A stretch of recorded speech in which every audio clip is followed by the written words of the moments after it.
നമസ്കാരം രാജലക്ഷ്മി മാം. നമസ്കാരം. ഈ വീട്ടിൽ പോയിരുന്നോ, കണ്ടിരുന്നോ അവിടുത്തെ അവസ്ഥ എന്താന്ന്? ഞാൻ പോയിരുന്നു. എൻ്റെ അടുത്ത് അദ്ദേഹം പരാതിക്കാരി വന്നിരുന്നു. ഞാൻ ആ വീട് സന്ദർശിച്ചു. പരാതിക്കാരി പറയുന്ന വീടിന്റെ അവസ്ഥ ദയനീയമാണ്. പക്ഷെ ഈ കോൺട്രാക്ടറുമായിട്ടുള്ള ഇടപെടൽ എന്നെ സംബന്ധിച്ചിടത്തോളം അതറിഞ്ഞില്ല. അത് ഞങ്ങൾ എൻ്റെ ഈ ഭരണസമിതിയിൽ വന്ന ഒരു സംഭവമല്ല. അത് കഴിഞ്ഞ പ്രാവശ്യം ഉണ്ടായിട്ടുള്ള സംഭവമാണ്. അത് ഞങ്ങൾക്ക് എങ്ങനെയാണെന്ന് അറിയില്ല. ഇവരുടെ വാർഡ് മെമ്പർ അന്ന് ആയിരുന്നു എന്ന് തോന്നുന്നു. അന്ന് ഈ സത്യനേശന് എന്ന് പറയുന്ന ആളിനെ എനിക്ക് വ്യക്തിപരമായി അറിയാം. അദ്ദേഹത്തിന് ഇങ്ങനെ വീട് വെച്ച് കൊടുക്കുന്ന ഒരു സംവിധാനം ഉണ്ട്. പക്ഷെ ഇവരുടെ ഇടപെടൽ എങ്ങനെയെന്ന് എനിക്കറിയില്ല. ഇത് സത്യനേശന്റെ കയ്യിലേക്ക് ഇവർ പണം കൊടുത്തതിന്റെ രേഖകളൊക്കെ ഉണ്ട് രാജലക്ഷ്മി. അത് തന്നെ സാറേ, അതിനെ സംബന്ധിച്ചുള്ള ഇടപെടലിനെ കുറിച്ച് ഒന്നും എനിക്കറിയില്ല. പഞ്ചായത്ത് മെമ്പർ അല്ല അല്ലേ? നേരത്തെ പഞ്ചായത്ത് മെമ്പർ ആയിരുന്നു. ആയിരുന്നു. ആ സമയത്താണോ ഈ പദ്ധതി പ്രശ്നമായത്? അന്ന് ഇദ്ദേഹത്തിന്റെ ഈ വീടിന്റെ ഇടപെടൽ നടക്കുന്ന സമയത്ത് അദ്ദേഹം പഞ്ചായത്ത് മെമ്പർ അല്ല. പഞ്ചായത്ത് മെമ്പർ അല്ലാതായി തീർന്നതിന് ശേഷമാണ് ഈ ഇടപെടൽ നടത്തിയത് അല്ലേ? അതെ. അപ്പൊ ഇവരുടെ വീടിപ്പം മൊത്തം പരിതാപകരമായ അവസ്ഥയിലാണ്. ഇനി നമുക്ക് എന്താ ചെയ്തു കൊടുക്കാൻ പറ്റിയ? പരിതാപകരം തന്നെയാണ്. പക്ഷെ നമുക്ക് ഈ PMAY പദ്ധതിയിൽ വീട് അനുവദിച്ചത് കൊണ്ട് നമുക്കൊരിക്കലും ഇവർക്ക് അതിന്റെ വർഷപരിമിതിയുണ്ട്. ഈ വർഷപരിമിതി കഴിയാതെ നമുക്ക് വേറൊരു വീടിനെ ഇവർക്ക് അലോട്ട് ചെയ്യാൻ നമുക്ക് ഒരിക്കലും സാധിക്കില്ല. ഒരു നിമിഷം, പ്രശാന്തി ഇപ്പൊ നമുക്കൊപ്പം ലൈനിലുണ്ട്. നേരിട്ട് രാജലക്ഷ്മി സംസാരിക്കാം. പ്രശാന്തി കേൾക്കാമോ? ഇത് രാജലക്ഷ്മി ഉണ്ട് എനിക്കൊപ്പം. പഞ്ചായത്ത് പ്രസിഡന്റ് ആണ്. നമുക്ക് എന്താണ് വേണ്ടതെന്ന് പ്രശാന്തി പറയുമോ? അതെ, പറയാം. പറയൂ.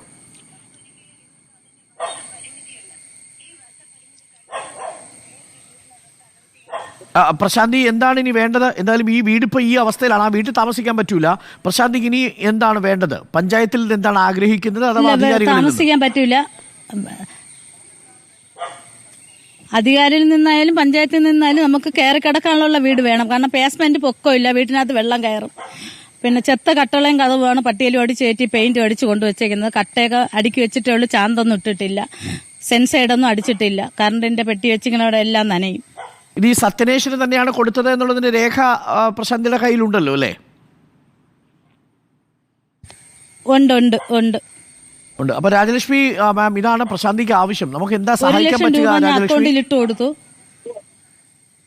സാർ. രേഖകളുണ്ട് എങ്കിൽ തീർച്ചയായിട്ടും അത് നിയമപരമായി കൈകാര്യം ചെയ്യുന്നതല്ലേ സാർ നല്ലത്? അതെ, നിയമപരമായി കൈകാര്യം ചെയ്തോട്ടെ. അല്ല, ഈ കബളിപ്പിക്കൽ നിയമപരമായി കൈകാര്യം ചെയ്യാം. പക്ഷേ നിങ്ങളുടെ പഞ്ചായത്തിൽ തന്നെയുള്ള പ്രശാന്തി, നിങ്ങളുടെ ഒരു പഴയ മുൻ പഞ്ചായത്ത് അംഗത്തിന്റെ ചൂഷണത്തിന് വിധേയമായി PMY പദ്ധതി പ്രകാരം ഒരു വീട് നിർമ്മിക്കാനായി പുറപ്പെട്ട് പാതി വഴിയിൽ വീട് കയറി കിടക്കാൻ പറ്റാത്ത അവസ്ഥയിൽ കിടക്കുക. എന്ത് ചെയ്യാൻ പറ്റും? സാർ ശരിയാണ്. പക്ഷേ ഇത് പ്രശാന്തി പറയുന്നത് 100% ശരിയാണ്. ഞാൻ നേരിട്ടേണ്ട കാര്യമാണ്. പക്ഷേ നമുക്ക് വീട് അനുവദിക്കുന്നതിൽ സാങ്കേതികമായ തടസ്സമുണ്ട്. കാരണം ഒരു 12 വർഷം കഴിയാതെ ഒരു വീട് അനുവദിച്ച വീടിന് വീണ്ടും പുതിയ വീട് അലോട്ട് ചെയ്യുക എന്നുള്ളത് നിയമപരമായി സാങ്കേതിക തടസ്സമുള്ള കാര്യമാണ്. അപ്പൊ അതുകൊണ്ട് അങ്ങനെ നമുക്ക് നിയമപരമായി കൊടുക്കാൻ സാധിക്കില്ല. മാത്രമല്ല PMAY പദ്ധതിക്ക് ഓൺലൈൻ വഴി അപേക്ഷ എടുക്കുന്ന സംവിധാനമാണ്. അത് വീട് കിട്ടിയ ആളിന് വീണ്ടും നമുക്ക് ഓൺലൈൻ വഴി അപേക്ഷ കൊടുക്കാനും സാധിക്കില്ല. ഇപ്പം പഞ്ചായത്തിന് നേരിട്ട് വീട് കൊടുക്കുക എന്നുള്ള ഒരു സംവിധാനം ഇല്ലല്ലോ സാർ. ഓൺലൈൻ വഴിയാണ് വീടിന്റെ അപേക്ഷ എടുക്കുന്നത്. എല്ലാ ഗുണഭോക്താക്കളിൽ നിന്നും ഓൺലൈൻ വഴിയാണ് അപേക്ഷ സ്വീകരിക്കുന്നത്. മനസ്സിലായി. അപ്പൊ ഇനിയിപ്പോ എന്ത് ചെയ്യാം? എന്താ വഴിയുള്ളത് ഇതിനകത്ത്? രാജലക്ഷ്മിയുടെ ഈ പ്രശാന്തിയുടെ കാര്യത്തിൽ നമുക്ക് അവരെ കൈയൊഴിയാൻ പറ്റുമോ? കൈയൊഴിയാൻ പറ്റില്ല. എനിക്ക് അവർ ഒരു ഒറ്റ മുറിയിലാണ് കിടക്കുന്നത്. എന്നാൽ പട്ടിക ഭാഗത്തിൽ നിന്ന് ഞാൻ അവർക്ക് എന്തെങ്കിലും സഹായം ചെയ്യാൻ പറ്റുമോ എന്ന് നോക്കി എന്തായാലും അടിയന്തരമായിട്ട് ഈ വിഷയത്തിൽ ഇടപെടുന്നതാണ്. താങ്ക് യു രാജലക്ഷ്മി മാം. എനിക്കറിയാം ഒരു പഞ്ചായത്ത് പ്രസിഡന്റ് പരിമിതിയുണ്ട് ഈ കാര്യത്തിൽ, പക്ഷേ സാധ്യതകളുമുണ്ട്. അത് അന്വേഷിക്കുക രാജലക്ഷ്മി മാം. ഇപ്പോൾ പ്രശാന്തി, എന്തായാലും പ്രശാന്തിയുടെ അവസ്ഥ നമ്മൾ പൊതുജന സമക്ഷം കൊണ്ടുവന്നിട്ടുണ്ട്. പ്രസിഡന്റ് ഇത് കണ്ടിട്ടുണ്ട്. നമുക്ക് SC/ST വകുപ്പ് കൈകാര്യം ചെയ്ത മന്ത്രിയോടും ഇക്കാര്യം പറയാവുന്നതാണ്. മാത്രമല്ല സത്യനേശിന്റെ നിയമ നടപടിക്ക് പോകാൻ തന്നെയല്ലേ തീരുമാനം പ്രശാന്തി? അതെ, അയാൾ പറ്റിച്ചത് പോയിട്ട് അയാൾ വേറെ ആളെ വിട്ടും പറ്റിച്ചു. വിദ്യാഭ്യാസത്തിന്റെ പേരിൽ വടക്കേമല സുരേഷ് എന്ന് പറഞ്ഞ അയാളെ കൊണ്ട് ഉരുപ്പടിയെല്ലാം പണയപ്പെടുത്തി പ്രമാണ പണയപ്പെടുത്തി മകളുടെ വിദ്യാഭ്യാസത്തിന് അല്ല വേറെ വാർഡില്ലതാ. ഇയാൾ ഈ വീട് വെച്ചു കൊടുക്കാം എന്ന് പറഞ്ഞ് സമീപിക്കുകയായിരുന്നു. പഞ്ചായത്തിൽ വെച്ച് അതെ അതെ. ഈ പറ്റിച്ചു കഴിഞ്ഞപ്പോ പോയി ചോദിച്ചില്ലേ പ്രശാന്തി ഈ സത്യനേശനോട്?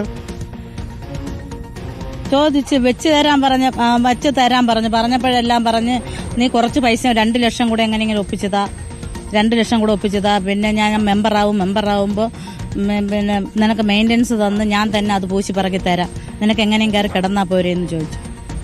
ഓക്കെ, ഇതാണ് സത്യനേശൻ. ഇപ്പോൾ സത്യനേശൻ ആ ഭാഗത്ത് തന്നെ ഉണ്ടോ? പിന്നെ ഭീഷണിപ്പെടുത്തോളം നീ കേസ് കൊടു എന്നൊക്കെയാണ് പറയുന്നത്. ഉണ്ട് ഉറിയാക്കോട്. വേറെ ഇതേപോലെ തന്നെ അയാൾ മെമ്പറായിരുന്ന സമയത്ത് ചക്കിപ്പാറ ഒരു അംഗൻവാടി ഇതേപോലെ ചെയ്തു. അന്ന് പിള്ളേര് വിദ്യാഭ്യാസം അവധിയായിരുന്നോണ്ട് പിള്ളേർ രക്ഷപ്പെട്ടു. ആ കെട്ടിടം ഇടിഞ്ഞു വീണു, അംഗൻവാടി. ഇയാള് പണിത കെട്ടിടമാണോ? ഇയാൾ മെമ്പറായിരുന്ന കെട്ടിടമാണോ?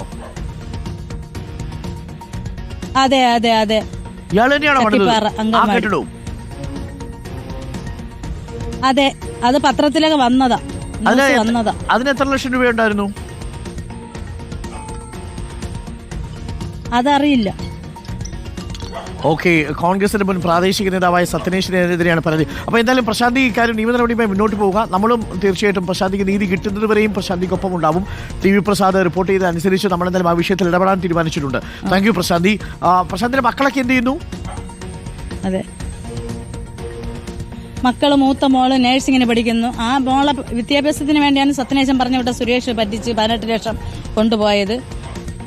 പിന്നെ രണ്ടാമത്തെ മോൻ IT ഡീസൽ മെക്കാനിക്ക് പാസ്സായി ഇറങ്ങി.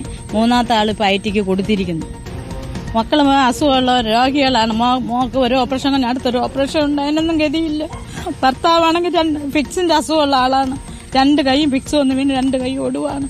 പിന്നെ ചെറിയ ചെറിയ പണിക്ക് അയാളെ നാട്ടിൽ പോകും, വല്ലപ്പോഴും ഇവിടെ വരും. ഓക്കെ, ഞങ്ങളിപ്പോ പ്രശാന്തി സത്യനേശനെ ടെലിഫോണിൽ ബന്ധപ്പെട്ടിരുന്നു.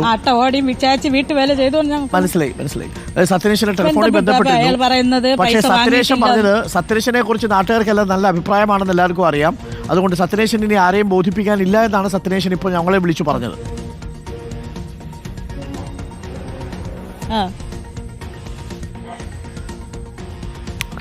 എന്നാലും പ്രശാന്തി ഇക്കാര്യത്തിൽ ഇടപെടാം. നമുക്ക് എന്താ എന്ന് വെച്ച് കഴിഞ്ഞാൽ നമുക്ക് ആലോചിക്കാം. എന്തായാലും അധികാരികളുടെ ശ്രദ്ധയിൽ ഇത് കൂടുതൽ പെടുത്തുകയും ചെയ്യാം. ആ അവസ്ഥ എന്താണെന്ന് പ്രശാന്തിയും പറഞ്ഞതുപോലെ ടി വി പ്രസാദ് അത് കാണിച്ചു തന്നിട്ടുണ്ട്. നമുക്കത് ശ്രദ്ധയിൽപ്പെടുത്തുന്നുണ്ട്. താങ്ക് യു പ്രശാന്തി നമുക്കൊപ്പം ചേർന്നതിന്. എത്രയും പെട്ടെന്ന് ആ പ്രശ്നത്തിന് പരിഹാരം ഉണ്ടാവട്ടെ എന്ന് നമുക്ക് പ്രതീക്ഷിക്കാം. ഈ സത്യനേശനെ നമ്മളിപ്പോൾ ഫോണിൽ വിളിച്ചു. അപ്പോൾ സത്യനേശൻ പറയുകയാണ്, എന്നെക്കുറിച്ച് നാട്ടുകാർക്കെല്ലാം അറിയാം, അതുകൊണ്ട് നിങ്ങളടുത്ത് വന്ന് പറഞ്ഞ് ബോധ്യപ്പെടുത്തേണ്ട ആവശ്യമില്ല എന്നാണ് സത്യനേശൻ പറഞ്ഞത്. സത്യനേശൻ നേരത്തെ പണിതൊരു അംഗൻവാടി കെട്ടിടവും ഇടിഞ്ഞു പൊളിഞ്ഞു വീണിരുന്നു എന്നാണ് ഇപ്പോൾ പറയുന്നത്. 4 ലക്ഷം രൂപയുടെ വീടാണ് ഇപ്പോൾ പ്രേക്ഷകർ കണ്ടത്. ഒരു 1.5 ലക്ഷം രൂപയുടെ പണി അവിടെ നടന്നിട്ടുണ്ടാവും. ബാക്കി 2-2.5 ലക്ഷം രൂപ അതെങ്ങോട്ടോ പോകേണ്ട വഴിക്ക് പോയിട്ടുണ്ട് എന്നുള്ളതാണ് നമുക്ക് മനസ്സിലാക്കാൻ കഴിയുന്നത്. ഇത്തരത്തിൽ തട്ടിപ്പ് നടത്തുന്ന ആളുടെ ഒരു പേരാണ് അത് നമ്മളെ അത്ഭുതപ്പെടുത്തുന്നത്, അല്ലേ?